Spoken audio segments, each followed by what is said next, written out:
नमस्कार दोस्तों, दृश्य अकेडमी में आपका स्वागत है। आज हम देखेंगे नेशनल करंट अफेयर 16 अगस्त से 31 अगस्त के मध्य का। देखिए, आज का जो पहला खबर है या पहला न्यूज़ है वो है कैबिनेट ने सिटी बस संचालन के विस्तार के लिए पीएम ई बस सेवा को मंजूरी दी है।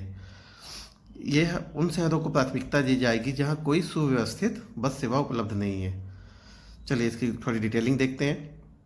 प्रधानमंत्री श्री नरेंद्र मोदी की अध्यक्षता में मंत्रिमंडल ने पीपीपी मॉडल पर आधारित इस सिटी बस संचालन का विस्तार के लिए एक योजना पीएम ई बस को मंजूरी दे दी है, जिसमें करीब कितनी 10,000 ई बसें चलाई जाएंगी और इस योजना की अनुमानित लागत होगी 57,613 करोड़ रुपए, जिसमें से 20,000 करोड़ का समर्थन केंद्र सरकार द्वारा प्रदान किया जाएगा और इस योजना को 10 वर्ष तक जो सरकार है इसका क्या करेगी, समर्थन करेगी। इसका जो अगर उद्देश्य देखे तो क्या है, पहुंच से वंचित तक पहुंच बनाना, मतलब ऐसी जगहों को इसमें शामिल किया जाएगा जहां अभी कोई सुव्यवस्थित बस सेवाएं उपलब्ध नहीं है। दूसरा, जब इतनी सारी बसें चलाई जाएंगी तो सीधी सी बात है, ड्राइवर लगेंगे, कंडक्टर लगेंगे, उसको बनाने के लिए पूरी व्यवस्था लगेगी, जिससे क्या है काफ़ी रोजगार पैदा होगा। तो जिसमें क्या अनुमान लगाया गया, 45,000 से 55,000 प्रत्यक्ष रोजगार की क्या होगी, पैदावार होगी। इसको ध्यान रखना है। चलिए अगला देखते हैं। देखिए, गुजरात के गांधीनगर में पारंपरिक चिकित्सा का अब तक का विश्व का पहला WHO वैश्विक शिखर सम्मेलन आयोजित किया जाएगा। ठीक, आपको इतना ही ध्यान रखना है। इसकी डेट याद रखिएगा। आयुष मंत्रालय विश्व संगठन का 17-18 अगस्त 2023 को गुजरात के गांधीनगर में 2 दिवसीय पारंपरिक चिकित्सा वैश्विक शिखर सम्मेलन का आयोजन होगा। ठीक, पारंपरिक चिकित्सा में क्या क्या आते हैं, जैसे आपकी यूनानी चिकित्सा हो गई, होम्योपैथिक हो रहा है, आपका आयुर्वेदिक हो रहा है, ये सारी जो चिकित्सा पद्धति हैं उनको पारंपरिक चिकित्सा में शामिल किया जाता है। ठीक, देखिए इसमें क्या है कि पारंपरिक चिकित्सा के क्षेत्र में पिछले 9 वर्षों में भारत में 8 गुना वृद्धि दर्ज की गई है। ठीक, वर्ष के अंत तक देश भर में 12,500 से अधिक आयुष आधारित स्वास्थ्य कल्याण केंद्र सक्रिय होंगे, जिसमें 8,500 तो अभी से ही पहले से ही मौजूद है। इसलिए यह एक नया उभरता हुआ क्षेत्र बन रहा है। इस कार्यक्रम में 30 देशों के स्वास्थ्य मंत्री शामिल होंगे। ठीक, इसमें 90 से अधिक देशों के प्रतिभागी भी शामिल होंगे।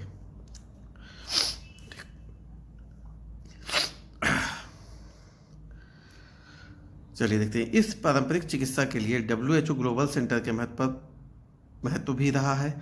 इसका उद्घाटन 2022 में किसी भी विकासशील देश में संयुक्त राष्ट्र का पहला और सबसे बड़ा पारंपरिक चिकित्सा केंद्र के रूप में किया गया था।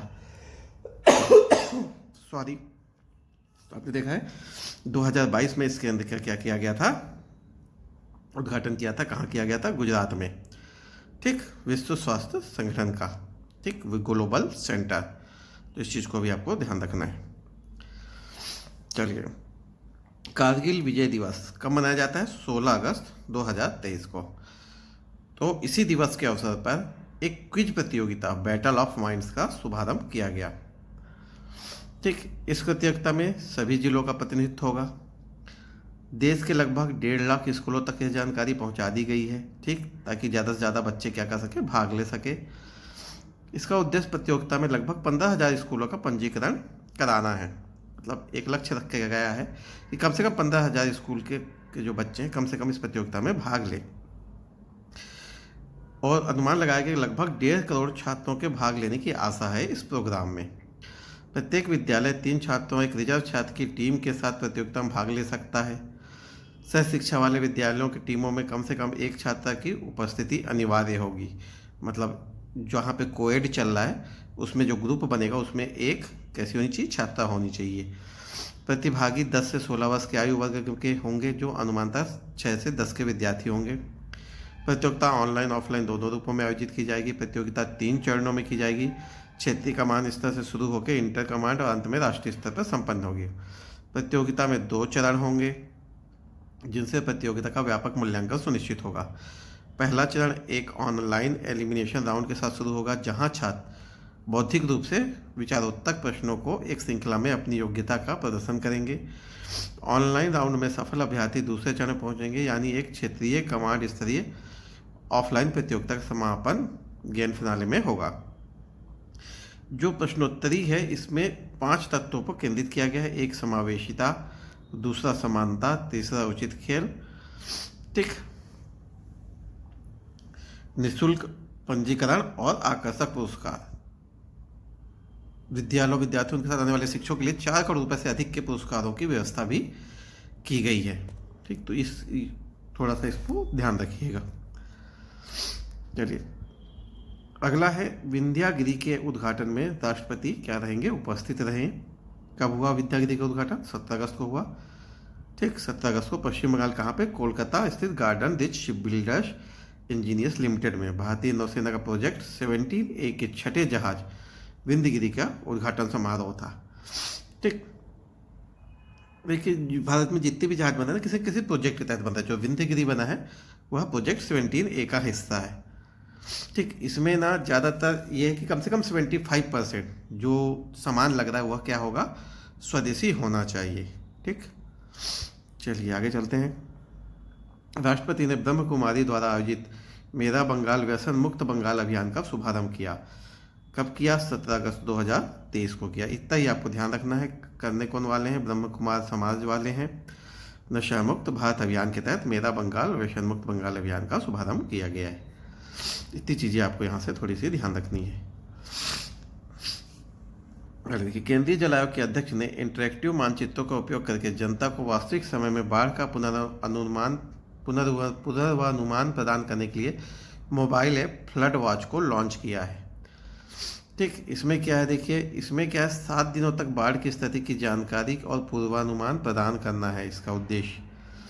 ठीक, इन हाउस विकसित है। ये 2 भाषाओं अंग्रेजी और हिंदी में उपलब्ध है।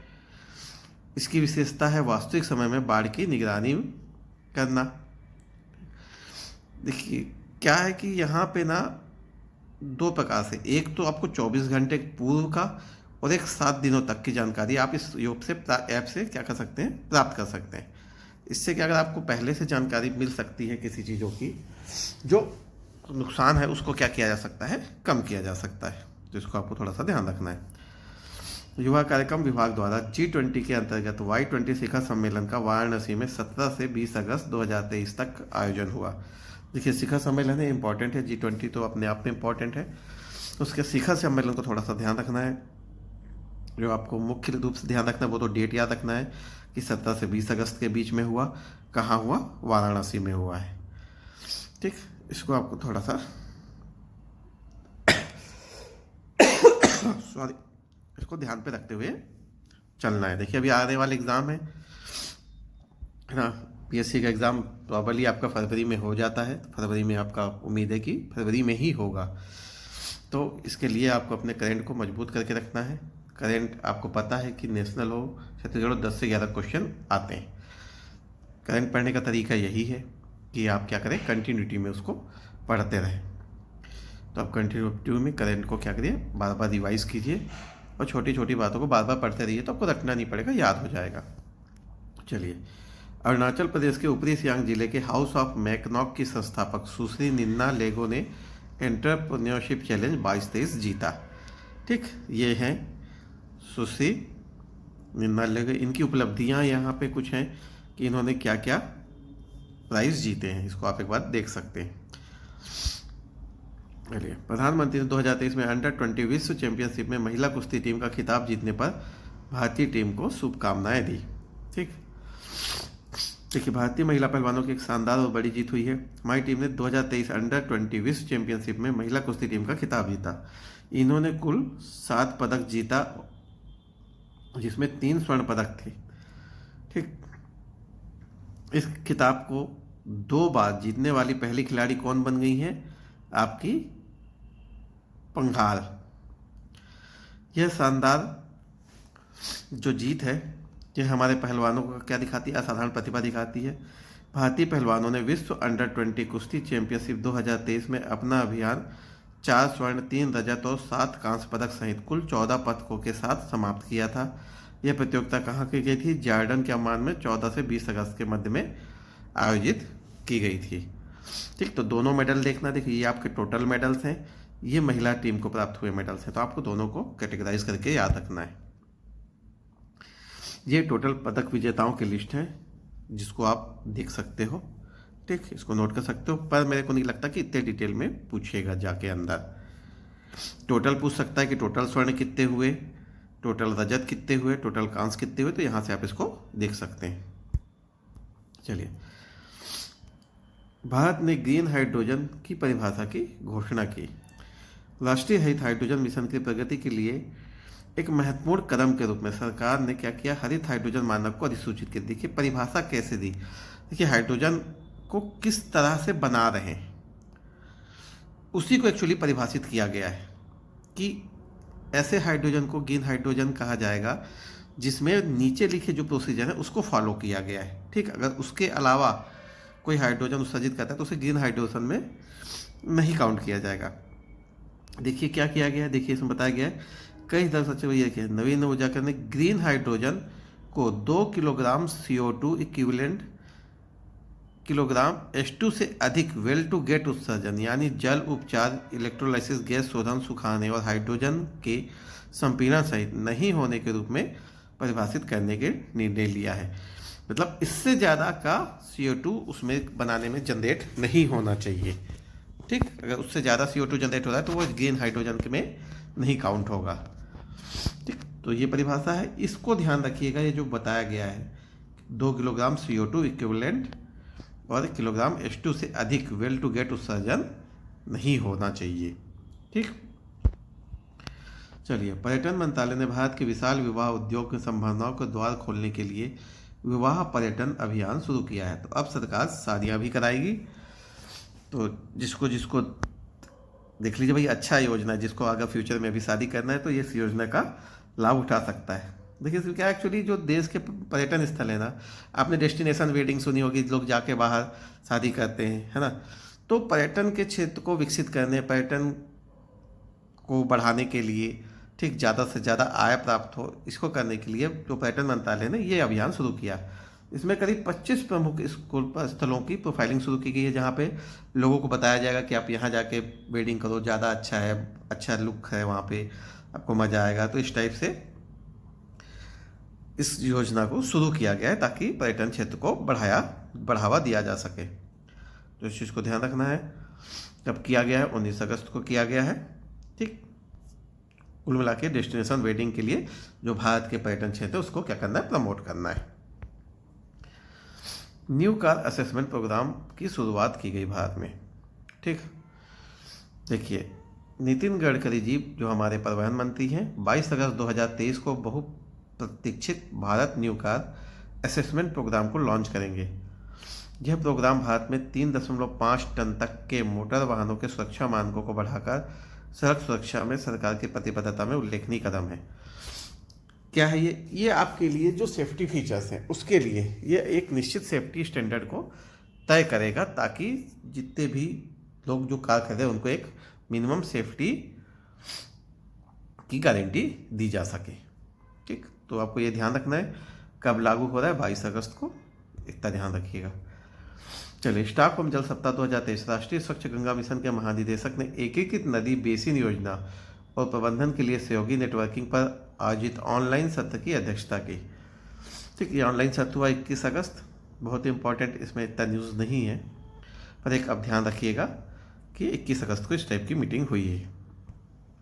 चलिए, डॉक्टर जितेंद्र सिंह ने central mechanical engineering research institute Durgapur द्वारा विकसित सबसे पहले स्वदेशी ई ट्रैक्टर CSIR प्राइमा ET11 का शुभारंभ किया।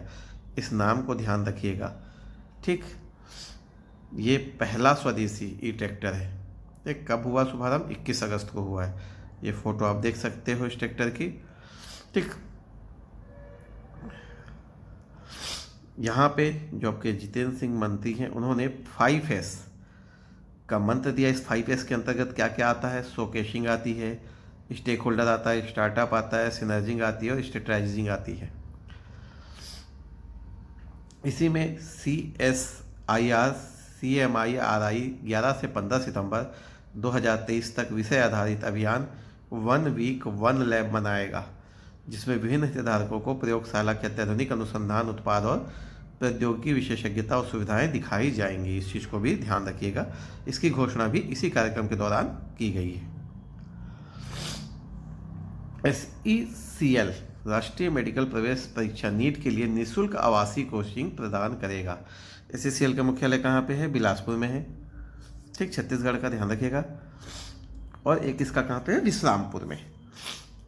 छत्तीसगढ़ स्थित कोल इंडिया की सहायक कंपनी SECL अपनी निगमित सामाजिक उत्तरदायित्व पहल SECL के सुश्रुत के तहत 12वीं कक्षा के छात्रों को निःशुल्क आवासीय चिकित्सा सेवा परीक्षा की क्या करेगा? कोचिंग प्रदान करेगा। ठीक, देखिए इसके नियम और शर्तें देख लीजिए जो इम्पोर्टेंट है खुद। प्रवेश परीक्षा की तैयारी के लिए आवेदन करने के पात्र होने के लिए छात्र को 2023 में न्यूनतम 60% अंकों के साथ 12वीं कक्षा उत्तीर्ण करना आवश्यक है। आवेदक मध्य प्रदेश या छत्तीसगढ़ का आवश्यक रूप से निवासी होना चाहिए। उसका निवास स्थान या स्कूल कोरबा, रायगढ़, कोरिया, ये डिस्ट्रिक्ट दिया है जहाँ जहाँ SECL की संस्थाएं हैं, के 25 किलोमीटर के दायरे में स्थित होने चाहिए। इसके अलावा उनकी जो कुल आय है सालाना 8 लाख रुपए से अधिक नहीं होनी चाहिए, ठीक। और प्रवेश परीक्षा जो इसकी प्रवेश परीक्षा होगी वहाँ पे जमा करने से पहले ये सब आपको जो भी इनके कार्ड है, जो भी इनके डॉक्यूमेंट है वो जमा करने होंगे। प्रवेश परीक्षा की तैयारी के लिए निर्धारित कुल सीटों में कोयला मंत्रालय की नीति के अनुसार आरक्षण भी लागू किया जाएगा, जिसके तहत अनुसूचित जाति के लिए 14% आरक्षण, अनुसूचित जनजाति के लिए 23% आरक्षण और अन्य पिछड़ा वर्ग के लिए 13% सीटें आरक्षित होंगी, ठीक। तो इन सारी चीज़ों को आपको ध्यान रखना है, इम्पोर्टेंट योजना है मेरे हिसाब से। तो आगे आने वाले एग्जाम में इससे क्वेश्चन उठना चाहिए। चलिए, NLCIL ने परवनार नदी मार्ग को स्थायी रूप से बदलने का कार्य पूर्ण किया। बहुत डिटेलिंग इसको आपको पढ़ने की जरूरत नहीं है, बस इस नाम को याद रखिएगा कि अगर पूछ लेता है अब हाल में ही NLCIL ने किस नदी के मार्ग को स्थायी रूप से परिवर्तित किया है, तो है परवनार नदी। भारत इंटरनेट उत्सव इंटरनेट की परिवर्तनकारी शक्तियों का प्रदर्शन करने वाली बड़ी भागीदारी के साथ सफलतापूर्वक संपन्न हुआ। कब हुआ? देखिए, माई गवर्नमेंट के सहयोग से 45 दिनों 7 जुलाई 2023 से 21 अगस्त 2023 तक चलने वाले इस कार्यक्रम में सामाजिक आर्थिक विकास पर इंटरनेट के गहरे प्रभाव को उजागर करते हुए 24,000 से ज़्यादा प्रतिभागियों की जबरदस्त भागीदारी देखी गई है, ठीक। भारत इंटरनेट उत्सव की शुरुआत कब की गई थी? 7 जुलाई 2023 को की गई थी। आपको इसकी शुरुआत कब की गई थी इसको ध्यान रखना है। इसका समापन कब हुआ? देखिए 21 अगस्त 2023 को, इतना आपको ध्यान रखना है, ठीक। इसमें कुछ पुरस्कार भी दिए जाएंगे, जिसमें सर्वश्रेष्ठ 3 कहानियों वीडियो को प्रमाण पत्र कम से 15,000 रुपये, 10,000 रुपये और 5,000 रुपये का नकद पुरस्कार दिया जाएगा। प्रत्येक राज्य केंद्र शासित प्रदेश से एक सर्वश्रेष्ठ कहानी वीडियो को प्रमाण पत्र के साथ 1,000 रुपये का नगद पुरस्कार दिया जाएगा। इसके अलावा 10 और सर्वश्रेष्ठ कहानी वीडियो के प्रशंसा प्रमाण पत्र दिए जाएंगे। तो आपको इतनी चीज़ें इसमें ध्यान रखना है, कब चालू हुआ, कब ख़त्म हुआ, पुरस्कार क्या क्या थे, ठीक। चलिए आगे देखते हैं। ग्रामीण विकास और पंचायती राज मंत्री श्री गिरिराज सिंह ने आज नई दिल्ली में ग्रामीण विकास विभाग, भूमि संसाधन विभाग और पंचायती राज मंत्रालय की वार्षिक क्षमता निर्माण योजना का शुभारंभ किया। देखिए, वार्षिक क्षमता निर्माण एक योजना है जिसमें विभाग की क्या मॉनिटरिंग है, मेन कैसी मॉनिटरिंग करनी है, विभाग के लोगों का जो कार्य है वो अनुरूप जो नीति बन रही है उसके अनुरूप हो रही कि नहीं, अपने लक्ष्यों को प्राप्त कर पा रहा है कि नहीं विभाग।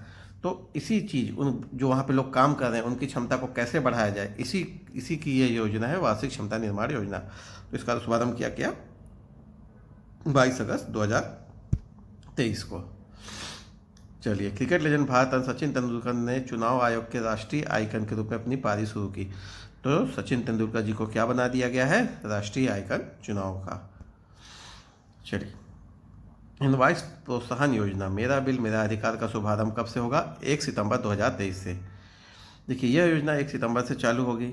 कहाँ कहाँ होगी यह योजना? आरंभ में एक पायलट प्रोजेक्ट के रूप में असम, गुजरात, हरियाणा, केंद्र शासित प्रदेश, पुडुचेरी, दादर व नागर हवेली, दमन व दीव में शुरू की जाएगी।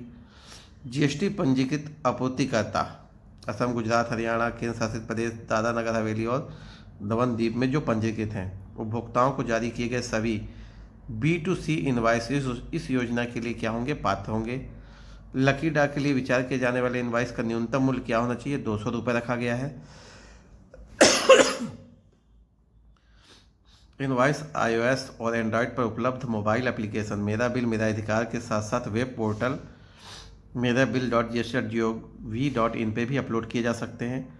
भारत के सभी निवासी इस योजना में भाग लेने के पात्र होंगे, चाहे उनका राज्य केंद्र शासित प्रदेश कोई भी क्यों ना हो।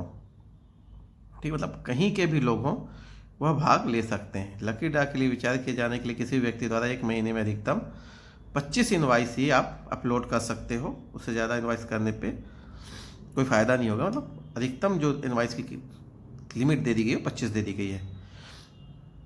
अपलोड किए गए प्रत्येक इनवॉइस के लिए पावती संदर्भ संख्या सृजित की जाएगी, जिसका उपयोग पुरस्कार डाक के लिए किया जाएगा। देखिए कैसे कैसा है। देखिए पुरस्कार 2 टाइप का दिया गया है, मासिक और तिमाही। मासिक में 800 पुरस्कार दिए जाएंगे, 10,000 राशि के। मासिक में 10 पुरस्कार दिया जाएगा, 10 लाख का। और तिमाही में बम्पर ड्रा में 2 पुरस्कार दिया जाएगा आपको 1 करोड़ का। तो इस योजना को ध्यान रखिएगा। वर्ष 2021 के लिए 69वें राष्ट्रीय फिल्म पुरस्कारों की घोषणा हो गई है, जिसमें रॉकेटरी द नंबी इफेक्ट को सर्वश्रेष्ठ फीचर फिल्म का पुरस्कार मिला है। नाम याद रखिएगा, इंपॉर्टेंट है। फिर सृष्टि लेखना द्वारा निर्देशित एक था गांव ने सर्वश्रेष्ठ गैर फीचर फिल्म का पुरस्कार जीता है। अल्लू अर्जुन ने पुष्पा के लिए सर्वश्रेष्ठ अभिनेता का पुरस्कार जीता है, जबकि आलिया भट्ट और कृति सेनन सर्वश्रेष्ठ अभिनेत्री पुरस्कार की संयुक्त विजेता बनी है। पंकज त्रिपाठी ने सर्वश्रेष्ठ सहायक अभिनेता का पुरस्कार जीता है, जबकि पल्लवी जोशी ने सर्वश्रेष्ठ सहायक अभिनेत्री का पुरस्कार जीता है। ये पुरस्कार इंपॉर्टेंट है, पूछे जाते हैं तो याद रखिएगा। टेली लॉ 2.0 का शुभारंभ किया गया। कब किया गया? 24 अगस्त 2023 को। देखिए कार्यक्रम टेली लॉ पर 5 साल 2017 से 22 की एक यात्रा को दर्शाने के लिए फिल्म टेली लॉ का प्रदर्शन किया गया है। टेली लॉ 2.0 का शुभारंभ, जिसमें टेली लॉ और न्याय बंधु ऐप एकीकृत हैं और इसके ई ट्यूटोरियल का विमोचन भी शामिल है। वॉइस ऑफ बेनिफिशियरीज का विमोचन, जो टेली लॉ सेवा का लाभ उठाने में लाभार्थियों के अनुभवों का वर्णन करता है, ये भी शामिल है। और अचीवर्स कैटलॉग का विमोचन भी 2022-23 और 23-24 के लिए क्षेत्रवार किया गया है। तो इतनी चीज़ आपको जो ध्यान रखना, आपको जो मेन चीज़ है वो ये ध्यान रखना कि टेली लॉ 2.0 का शुभारंभ कब किया गया है? 24 अगस्त 2023 को। ग्रीस की राष्ट्रपति ने प्रधानमंत्री को grand cross of the order of honour से विभूषित किया। ठीक, ये देख रहे हैं आप, ये आपका पुरस्कार है। ठीक, ग्रीस की राष्ट्रपति हैं ये, इन्होंने प्रदान किया है हमारे प्रधानमंत्री जी को। India smart cities award contest 2022 के विजेताओं की घोषणा हुई है। ठीक, देखिए ISAC ने 2018, 2019, 2020 में 3 संस्करण हो चुके हैं। ISAC का यह चौथा संस्करण अप्रैल 2022 में सूरत में स्मार्ट सिटीज़ स्मार्ट शहरीकरण कार्यक्रम के दौरान लॉन्च किया गया था। ISAC 2022 पुरस्कारों में 2 चरणों की प्रस्तुति प्रक्रिया थी, जिसमें योग्यता चरण शामिल था, जिसमें शहर के प्रदर्शन का समग्र मूल्यांकन शामिल था, और प्रस्ताव चरण, जिसमें स्मार्ट शहरों को 6 पुरस्कार श्रेणियों के लिए अपने नामांकन जमा करने की आवश्यकता थी। ठीक, देखिए इसमें 6 स्तर थे। 6 मतलब थे परियोजना पुरस्कार, इनोवेशन पुरस्कार, 6 कैटेगरी थी। तीसरा राष्ट्रीय क्षेत्रीय शहर पुरस्कार, राज्य पुरस्कार, यूटी पुरस्कार, पर्यटन पुरस्कार। इतनी कैटेगरी में इनको दिया गया है पुरस्कार। क्योंकि हम अभी फोकस कर रहे हैं छत्तीसगढ़ पे, तो छत्तीसगढ़ में सोशल एस्पेक्ट में रायपुर के बीपी पुजारी स्कूल को दिया गया, और इनोवेटिव आइडिया अवार्ड में रायपुर के नालंदा परिसर को दिया गया है। तो ये दोनों नाम आपके लिए इंपॉर्टेंट हो जाते हैं। आप छत्तीसगढ़ PSC दे रहे हैं तो बहुत ही ज़्यादा इंपॉर्टेंट हो जाते हैं दोनों नाम, इसलिए आप ध्यान रखिएगा। सिडनी में ओस इंडेक्स 23 के 5वें संस्करण का आयोजन हुआ। ठीक, कौन कौन भारतीय नौसेना, रॉयल ऑस्ट्रेलिया नौसेना के बीच द्विवार्षिक ओस इंडेक्स समुद्री अभ्यास का ये कौन सा है? 5वां संस्करण है, जो 22-25 अगस्त 2023 को आयोजित किया गया। ठीक, तो आपको जैसा पता है कि कोई भी जो युद्धाभ्यास होता है किसी भी एग्जाम के लिए इंपॉर्टेंट होता है, तो ध्यान रखिएगा। डेट पूछ सकता है कब से कब किया गया, सेना कौन कौन सी शामिल हुई है, या ओस इंडेक्स में कौन कौन से देश शामिल हुए हैं, तो ऑस्ट्रेलिया और भारतीय नौसेना का है। चलिए, पंचायती राज मंत्रालय की स्वामित्व योजना ने ई गवर्नेंस 2023 के लिए राष्ट्रीय पुरस्कार जीता। सिंपल है, सिंगल लाइनर क्वेश्चन है, इसको याद रखना आपको, और ये बेहद ही आवश्यक है, ज़रूरी है, क्योंकि ये तो सिंगल लाइनर क्वेश्चन है, अगर ये भी छोड़ेंगे आप तो फिर बाकी चीज़ें कैसे होंगी। तो इस पर फोकस कीजिए, ध्यान रखिए। चलिए आगे चलते हैं। मिस्र के काहिरा एयरबेस में आयोजित एक्सरसाइज ब्राइट स्टार 23 में भारतीय वायुसेना ने भाग लिया। मिस्र के काहिरा एयरबेस में 27 अगस्त से 16 सितंबर 2023 तक आयोजित होने वाला यह द्विवार्षिक बहुपक्षीय त्रिसेवा एक्सरसाइज है ब्राइट स्टार 23। यहाँ पे भारतीय वायुसेना की एक टुकड़ी ने जाने के लिए गई है। ठीक, इसमें देखिए कौन कौन है। संयुक्त राज्य अमेरिका, सऊदी अरब, ग्रीस, कतर की वायुसेना की टुकड़ियों की भागीदारी रहेगी। तो इतने देश इसमें शामिल होंगे। कब से कब है? 27 अगस्त से 16 सितंबर। इतनी चीज आपको ध्यान रखनी है बस। नगर राजभाषा कार्यान्वयन समिति नाकारास ने छमाही बैठक एवं पुरस्कार वितरण समारोह आयोजित किया। सेकी कार्यालय को संयुक्त राजभाषा उत्सव के आयोजन के लिए वर्ष 22-23 के शील्ड पुरस्कार से सम्मानित किया गया है। ठीक, इस चीज को आपको ध्यान रखना है बस। चलिए, प्रधानमंत्री जनधन योजना के सफल कार्यान्वयन के 9 साल पूरे हो गए, तो कुछ डेटा इसके जारी हुए हैं। अगर आप पीएससी या एचटेक एग्जाम दे रहे हैं तो सीधी सी बात है, आप मेंस लिखोगे तो वहाँ पे आपको ऐसे भी लिखना पड़ेगा, तो उसके लिए आपके पास आंकड़े होने चाहिए। और ऐसे की तैयारी ऐसे ही होती है जीके पढ़ते पढ़ते। ये सारे जो आंकड़े हैं ये आपको कहीं पे भी अपने किसी भी प्रकार के, अगर आप इससे रिलेटेड कोई आंसर लिखते हैं तो उसके वैल्यूएशन में काफ़ी हेल्प करेंगे। देखिए, चलिए इसके कुछ आंकड़े देख लेते हैं। इस योजना जनधन खाते की शुरुआत में अब तक 50 करोड़ से अधिक लाभार्थियों को बैंकिंग सुविधाएं दे दी चुकी है। अच्छा, ये कैसा? ये वित्तीय समायोजन है ना, ताकि ज़्यादा से ज़्यादा लोग क्या करें, वित्तीय लाभ को प्राप्त कर सके, एक वित्तीय जो सिस्टम है, बैंकिंग सिस्टम है, उससे जुड़ सके। इसलिए प्रधानमंत्री जनधन खाता योजना चालू की गई थी। इसमें अभी तक कुल जमा राशि कितनी होगी? देखिए 2 लाख करोड़ से ज़्यादा की जमा राशि है इस पर। खातों की संख्या मार्च 2015 में 14.72 करोड़ से अभी बढ़ के कितनी हो गई है? अगर 16 अगस्त 2023 की डेट में देखी जाए तो 50 करोड़ हो गई है, जिसमें लगभग 56% जनधन खाता कैसे हैं? महिलाओं के हैं। ठीक, जिसमें 67% जनधन खाते कहाँ हैं? ग्रामीण व अर्धशहरी क्षेत्रों के हैं।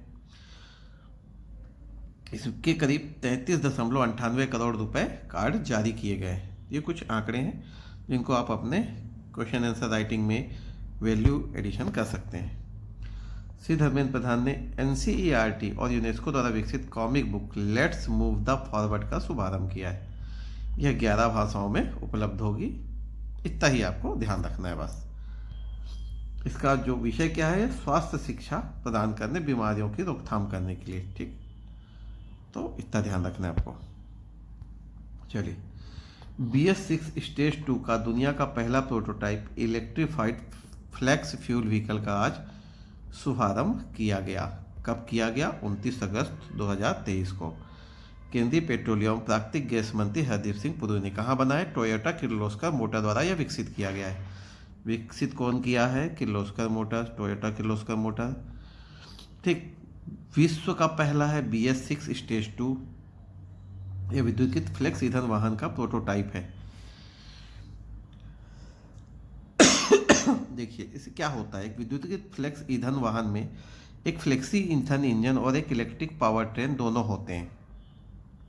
यह इसे उच्च इथेनॉल उपयोग और बहुत अधिक ईंधन दक्षता का दोहरा लाभ प्रदान करने की क्षमता प्रदान करता है, जैसे कि एक मजबूत हाइब्रिड इलेक्ट्रिक वाहन में जो 30% से 50% अधिक ईंधन दक्षता प्रदान कर सकता है, क्योंकि यह इंजन बंद के साथ इलेक्ट्रिक वाहन मोड 40% से 60% अधिक तक चल सकता है। तो सीधी सी बात है, आपका क्या होगा? फ्यूल बचेगा, उत्सर्जन कम होगा, काफ़ी सारे फायदे हैं इसके। चलिए, श्री अनुराग सिंह ठाकुर ने राष्ट्रीय खेल दिवस पर राष्ट्रीय खेल महासंघ पोर्टल का शुभारंभ किया है। पोर्टल क्या एकीकृत पोर्टल हो जाएगा, तो सीधी सी बात है ये एकल खिड़की प्रणाली होगी, तो सारी जो समस्याएं हैं या जितने भी आवेदन करना है, जो भी दस्तावेज जमा करना, प्राप्त करना, वो एक ही पोर्टल से आपको हो जाएगा। महेंद्रगिरी की लॉन्चिंग होनी है। माननीय उपराष्ट्रपति जगदीप धनखड़ जी की पत्नी सुदेश धनखड़ 1 सितंबर 2023 को मेसर्स मझगांव डाक शिप बिल्डर्स लिमिटेड में मुंबई में 17 फ्रिगेट के अंतिम प्रोजेक्ट महेंद्रगिरी को क्या करेंगी, लॉन्च करेंगी। महेंद्रगिरी जहाज का नाम उड़ीसा के जो पूर्वी घाट में एक पर्वत शिखर पे नाम पे रखा गया है, तो ये भी इंपॉर्टेंट है। ध्यान रखिएगा कि जो महेंद्रगिरी पर्वत है, हो सकता है कि ये ना पूछे कि कौन सा जहाज लॉन्च किया, ये पूछ ले कि महेंद्रगिरी कहाँ स्थित है। ठीक, तो क्वेश्चन ऐसे भी घुमाए जाते हैं। ठीक, ये 17 फ्रिगेट का कौन सा नंबर का, 7वां नंबर का जहाज है। ठीक, जो प्रोजेक्ट 17 के तहत भारत में बन रहा है। ठीक, प्रोजेक्ट 17 की खासियत होता है, इसमें करीब 70% जो भी चीज़ें लग रही हैं वो कैसी लग रही हैं, स्वदेशी लग रही हैं। चलिए, भारत अक्टूबर में प्रथम ग्लोबल इंडिया AI 2023 सम्मेलन की मेजबानी करेगा। तो ग्लोबल इंडिया AI 2023 सम्मेलन 14 से 15 अक्टूबर को आयोजित करने की योजना है। कहाँ पे, भारत में। तो इस चीज़ को ध्यान रखिएगा बस। चलिए अगली न्यूज़ देखते हैं। प्रधानमंत्री ने विश्व संस्कृत दिवस पर शुभकामनाएं दी। तो विश्व संस्कृत दिवस कब मनाया जाता है, डेट याद रखिएगा, 31 अगस्त 2023 को। और प्रधानमंत्री ने लोगों को आह्वान भी किया था कि वो एक एक संस्कृत के वाक्य क्या करें, शेयर करें। तो हमको जो मेन चीज़ है वो ये ध्यान रखना है, कब मनाया जाता है विश्व संस्कृत दिवस, 31 अगस्त को। तो 31 अगस्त तक का करंट अफेयर हमारा आज यहाँ समाप्त होता है। ठीक, आप अपनी तैयारी अच्छे से करते रहिए, क्योंकि समय के साथ पेपर नज़दीक आ रहा है और अब पढ़ने का समय धीरे धीरे कम होता जा रहा है, रिवीजन का समय धीरे धीरे बढ़ते जा रहा है। तो ज़्यादा से ज़्यादा रिवीजन करने की कोशिश कीजिए। चलिए, और अगर आपको हमारा वीडियो पसंद आया है, अच्छा लगा है, तो आप इसे प्लीज़ शेयर कीजिए, लाइक कीजिए और सब्सक्राइब कीजिए। Thank you.